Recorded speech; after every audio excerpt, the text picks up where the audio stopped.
Hi guys, welcome back to the channel. आज के video में हम डिस्कस करेंगे इलास्टिकसर्च की स्कोर एपीआई। ये वीडियो कंटिन्यूएशन में है लास्ट वीडियो के, जिसमें हमने डिस्कस किया था कि आप कैसे एक्सप्लेन करोगे कोई डॉक्यूमेंट किसी क्वेरी से मैच हो रहा है तो क्यों मैच हो रहा है, और नहीं मैच हो रहा तो क्यों नहीं मैच हो रहा है। राइट। ये सेकेंड वीडियो में हम एक्सप्लेन करेंगे कि कोई डॉक्यूमेंट की ऑर्डरिंग ऊपर क्यों है किसी दूसरे डॉक्यूमेंट से, स्कोरिंग दोनों की डिफरेंट है तो वो डिफरेंट क्यों है। इसको हम छोटे से एक एग्जांपल से समझेंगे। राइट। तो मैंने एक इंडेक्स बनाई स्कोर डेमो, जिसमें मैंने दो फील्ड रखे हैं, टाइटल और डिस्क्रिप्शन। कुछ ज़्यादा फैंसी नहीं है, टाइटल और डिस्क्रिप्शन मैंने दो फील्ड रखे हैं। उन दोनों में मैंने दो डॉक्यूमेंट रखे हैं। राइट। पहला डॉक्यूमेंट एक बुक के बारे में, मतलब एक्चुअली इंडेक्स ही एक बुक के बारे में है कि इसमें बुक्स का डेटा है। पहली बुक है इलास्टिक सर्च के बारे में, द डेफिनेटिव गाइड, और उसका डिस्क्रिप्शन है कि this book describes all about elastic search. Second book है हमारी किबाना। ठीक है, मान लो कोई किबाना की बुक है वहाँ पे, द डेफिनेटिव गाइड नाम से। उसका डिस्क्रिप्शन है कि this book describes all about Kibana and which is a visualisation tool build upon Elasticsearch. Right. तो ये दो डॉक्यूमेंट मैंने इंडेक्स कर दिए। तो आपको डिस्क्रिप्शन देख के तो पता लग गया होगा कि ये बुक एक्चुअली इलास्टिक सर्च के बारे में है और ये बुक एक्चुअली किबाना के बारे में है, जिसमें सिर्फ इलास्टिक सर्च मेंशन है। तो हम ये क्वेरी करते हैं। राइट। तो हमने ये क्वेरी की तो हमने देखा कि इलास्टिक सर्च वाली बुक हमारी पहले नंबर पे आई और किबाना वाली बुक हमारी सेकंड नंबर पे आई। राइट। और इसका ये जो यहाँ पे आता है ये होता है स्कोर। मतलब इलास्टिक सर्च का ना काइंड ऑफ वैसा लॉजिक होता है, बुलियन काइंड ऑफ लॉजिक। पहले वो ये देखता है कि कौन से डॉक्यूमेंट सर्च की क्वेरी से या जितनी भी आपने क्राइटेरिया दिया उसके ऊपर से आने चाहिए। जब वो एक बार वो सारे रिजल्ट सेट लेके आ जाता है, उसके बाद वो उनकी ऑर्डरिंग करता है। राइट। तो हर एक डॉक्यूमेंट की कुछ ना कुछ स्कोर होता है जिसके बेस पे वो ऑर्डर्ड होते हैं।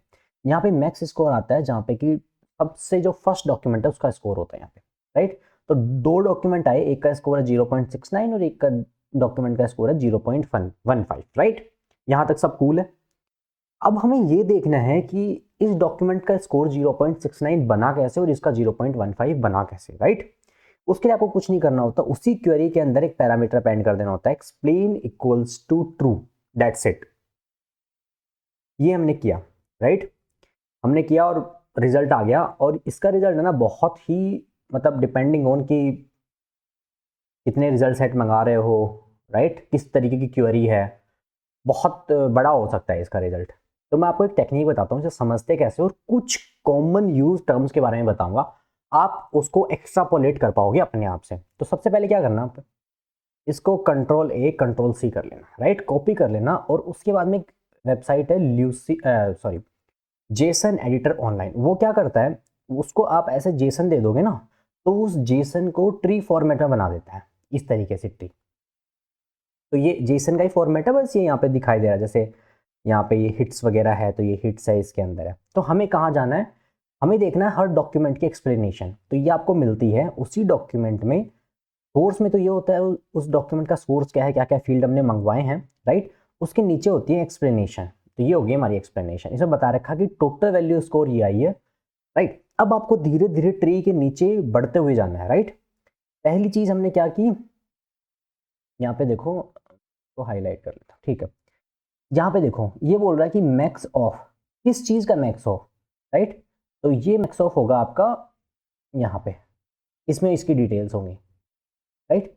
इन दो वैल्यू का मैक्स ऑफ है। पहली वैल्यू क्या है, हमने इसको वो कर लिया, आ, हमने इसको एक्सपेंड किया।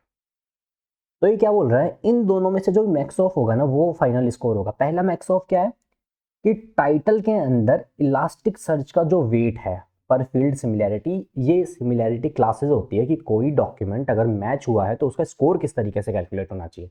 इसके लिए सिमिलैरिटी क्लासेस यूज में आती हैं। आपने कुछ कुछ सिमिलैरिटी क्लासेस शायद सुनी हो, जैसे TF-IDF एक पहले क्लास सिमिलैरिटी हुआ करती थी, क्लासिक सिमिलैरिटी जिसको TF-IDF बोलते थे। BM25 एक सिमिलैरिटी थी इसी तरीके से। राइट। तो यहाँ पे कुछ मॉडिफाइड BM25 जैसा यूज करते हैं इलास्टिक सर्च के अंदर। राइट। और अभी 7.1 में उसके अंदर और भी चेंजेस हुए सिमिलैरिटी के अंदर। राइट। तो ये क्या बोल रहे हैं, हमने क्या किया था, क्वेरी क्या थी हमारी, टाइटल या डिस्क्रिप्शन में हमें इलास्टिक सर्च चाहिए था। तो इसने क्या बोला, टाइटल हो या डिस्क्रिप्शन हो, इलास्टिक सर्च का स्कोर जिसमें भी ज्यादा आएगा उसको मैं मैक्स कर दूंगा। राइट।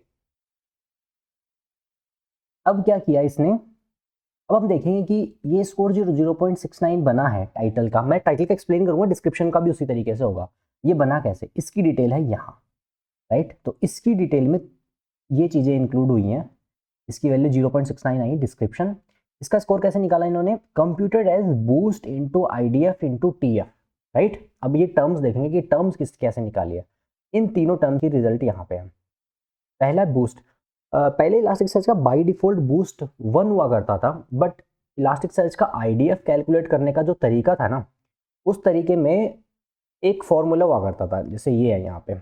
इसका फॉर्मूला जो अब ये निकालते थे BM25, वो पहले ऐसा फॉर्मूला हुआ करता था। उसके बाद उन्होंने इसमें से K+1 को ड्रॉप कर दिया, क्योंकि K1 की वैल्यू शायद 1.2 करीब कुछ रहा करती थी, तो बाई डिफॉल्ट शायद 2 आती थी। तो यहाँ से इन्होंने ये वाली चीज़ हटा दी है, और बाई डिफॉल्ट इन्होंने इलास्टिक में फॉर्मूला क्या लगा दिया है, 2.2 बूस्ट। अगर आप इलास्टिक 7 से पहले यूज़ कर रहे हो तो शायद आपको 1 मिलेगा, ठीक है। सेकंड चीज आ गई IDF कैसे कैलकुलेट की। तो IDF कैसे कैलकुलेट किया, ये पूरा फॉर्मूला यहाँ पे लगा हुआ है, N और N के बेसिस पे है, राइट। अब इसमें बताएगा कि N और N क्या है, स्मॉल n और कैपिटल N। तो स्मॉल n है number of containing document terms. तो हम किस चीज की बात कर रहे हैं, टाइटल में इलास्टिक सर्च है, तो टाइटल में इलास्टिक सर्च तो हमारे एक ही डॉक्यूमेंट में था, तो ये एक डॉक्यूमेंट आ गया, राइट। और सेकंड क्या है, ठीक है, इसकी डिटेल्स नहीं अवेलेबल है। एन है total number of documents with field. तो कितने डॉक्यूमेंट है हमारे इंडेक्स में, 2 डॉक्यूमेंट थे जिसमें टाइटल फील्ड है, तो यहाँ पे 2 आ गया, राइट। तो इसके बेसिस पे इन्होंने ये फॉर्मूले से कैलकुलेट करके ये आ गया 0.69, राइट। अब इसी तरीके से, राइट, अब ये आ गया 0.45, ये आ गया TF कैसे निकाला, frequency into K1 1 minus B plus B TL, और इन सब की एक्सप्लेनेशन इसने आधी रखी होगी। फ्रीक्वेंसी क्या है, अकरेंसेज of term with in a document, मतलब जो टाइटल हम देख रहे हैं, जिस भी फील्ड के अंदर देख रहे हैं, उसके अंदर कितनी बार आया है, तो एक ही बार था इलास्टिक सर्च, इसलिए एक बार आया है, राइट। सेकंड है K1। ये BM25 के अंदर 2 चीज होती है ट्यूनिंग के लिए, जिनकी आप अभी समझ लो कि बाय डिफॉल्ट वैल्यू होती है। K1 की बाय डिफॉल्ट वैल्यू होती है 1.2 और B की बाय डिफॉल्ट वैल्यू होती है 0.75। ये K1 हो गया। ये B हो गई लेंथ नॉर्मलाइजेशन पैरामीटर 7 हम इसका अलग से वीडियो देखेंगे, हम जब सिमिलैरिटी एक्सप्लेन कर रहे होंगे BM25 क्या है, कैसे बनी है, कंपैरिजन क्या, तो हम अलग से वीडियो में डिस्कस करेंगे। अभी के लिए समझ लो कि 2 पैरामीटर है। ये 2 पैरामीटर ऐसे ही क्यों हैं, इनको ऊपर नीचे बढ़ाने से क्या फर्क पड़ेगा, वो हम बाद में देखेंगे। थर्ड क्या, DL length of the field. तो अगर आप देखोगे तो हमारे फर्स्ट डॉक्यूमेंट था, उसमें लिखा हुआ था हमने elastic search the definitive guide, तो 4 टोकन थे उसमें, तो 4 लेंथ यहाँ पे आ गई। थर्ड है एवरेज लेंथ ऑफ फील्ड, मतलब पूरे डॉक्यूमेंट को, कॉर्पस को अगर हम देखा जाए तो एवरेज टोकन कितने बनते हैं। मान लो पहले में 4 है, दूसरे में 2 है, तो काइंड ऑफ ये कितना हो गया, 4 2 6, 3 टोकन हो गए नॉम। बट हमारे पहले टोकन में भी, ये देखो, हमने डॉक्यूमेंट पहले में भी 4 टोकन थे और दूसरे में भी 4 टोकन है, तो इसलिए हमारी लेंथ क्या हो गई 4। इन सब के बेसिस पे निकाल के यहाँ पे ये स्कोर कैलकुलेट हुआ है, boost into IDF into TF। यहाँ पे ये 0.472, उसका मल्टीप्लाई हुआ 0.45 और उसका मल्टीप्लाई हुआ यहाँ 0.45 और 0.62 2.2, इनका मल्टीप्लाई होके हमारा स्कोर बन गया 0.69, राइट। ये हो गया इस डॉक्यूमेंट का स्कोर। इसी तरीके से अगर आप लोगों को नेक्स्ट डॉक्यूमेंट का देखना हो, तो इस डॉक्यूमेंट में आप देखोगे कि जो इलास्टिक सर्च का नाम है, जो इलास्टिक सर्च का टोकन था, वो टाइटल में भी मैच हुआ। देखो यहाँ पे, यहाँ पे देखो, यहाँ पे देखो, टाइटल में भी मैच हुआ, सेम इसी तरीके से डिस्क्रिप्शन में मैच हुआ, और उनका दोनों का क्या हुआ, मैक्स जहां पे स्कोर आया वो यहाँ पे आ गया, राइट। अब देखो, अब आप नीचे कंपेयर करोगे तो नीचे वाले का स्कोर इतना आया है, राइट। तो इसकी एक्सप्लेनेशन देखते हैं अपन।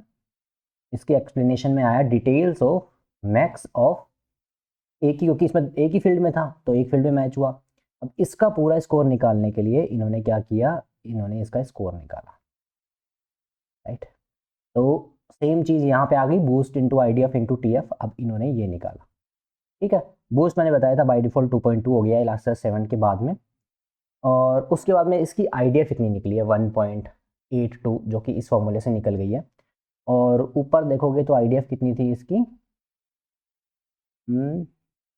जो सेकंड डॉक्यूमेंट में आ गए ना अपन, तो इलास्टिसिटी की पर फील्ड सिमिलैरिटी, इसकी डिटेल्स में अगर हम देखेंगे तो इसकी आईडीएफ थी, ऐसे डिटेल हटा लेते हैं, आईडीएफ कंप्यूट हुई थी 0.69 और इसकी आईडीएफ कंप्यूट हुई है 0.83। तो यहाँ पे देख रहे हो आप आईडीएफ कंप्यूट का होने में कम हो गई है। अब आईडीएफ कंप्यूट क्यों हुई? तो आईडीएफ में दो चीज़ें आती हैं, कितने नंबर ऑफ डॉक्यूमेंट में ये था, तो ये 2 नंबर ऑफ डॉक्यूमेंट में था, राइट, और and total number of documents, इस तरीके से। तो उस वाले में क्या था, एक ही डॉक्यूमेंट में एग्जिस्ट करता था और ये दोनों डॉक्यूमेंट में एग्जिस्ट करता है, तो मतलब ये टर्म ज़्यादा कॉमन हो गया, दोनों में था इसलिए। ठीक है, नीचे हमारा लेंथ नॉर्मलाइजेशन के साथ में हमने टीएफ निकाल लिया। टीएफ होती है बेसिकली टर्म फ्रीक्वेंसी, ये थोड़ा सा मॉडिफाइड वर्जन है टीएफ का। इसको इस तरीके से निकालते हैं, फ्रीक्वेंसी डिवाइडेड बाय इस चीज़ से करके, राइट। अब इसमें आप एक एक वैल्यू देख सकते हो कि कितनी फ्रीक्वेंसी है इस चीज़ की। K1 और B1 आप समझ जाओ, वो 1.2 और 0.75 होते हैं। इसी तरीके से length, average length of field कितनी है 14, और यहाँ पे एवरेज लेंथ उसकी 10 हो गई, जो डिस्क्रिप्शन उसकी एवरेज लेंथ थी 10 और बाई डिफॉल्ट। तो ल्यूसीन में है ना, अगर आप नॉर्मली देखोगे ना, तो छोटे फील्ड में अगर मैचिंग होती है ना, तो वो बाई डिफॉल्ट ही स्कोर आपको ज़्यादा देता है। क्योंकि एक तो सोचो आप किसी टाइटल में वो चीज़ ढूंढ रहे हो, डिस्क्रिप्शन में ढूंढ रहे हो। अभी बुक ही देख लो, बुक के टाइटल में अगर इलास्टिक सर्च मेंशन है तो बहुत ज़्यादा प्रोबेबिलिटी हो जाती है कि वो इलास्टिक सर्च के बारे में है वो बुक। बट आपको डिस्क्रिप्शन में मिलेगी तो हो सकता है इलास्टिक सर्च में किसी के भी बारे में मेंशन किया हो कि भाई हाँ ये भी इलास्टिक सर्च की तरह दिखती है, या किसी और सर्च इंजन के बारे में हो सकता है बात कर रखी हो। तो इस तरीके से होता है। तो आई होप कि आपको स्कोर रीड करना आ गया होगा। जो सिमिलैरिटी के स्कोर एक्चुअली ये कैसे ट्यून कर सकते हैं उसके ऊपर हम कोई और वीडियो में देखेंगे। बट अभी के लिए आपके पास इनफ एक्सप्लेनेशन है कि आपका वो डॉक्यूमेंट ऊपर क्यों आया नीचे क्यों आया, राइट। क्योंकि उस डॉक्यूमेंट की एवरेज लेंथ बड़ी थी, वहां पे डिस्क्रिप्शन में मैच हुआ और यहाँ पे टाइटल में मैच हुआ, इसलिए ये डॉक्यूमेंट ऊपर आया। सो गाइज, इसमें इतना ही था। Thank you, thanks for watching.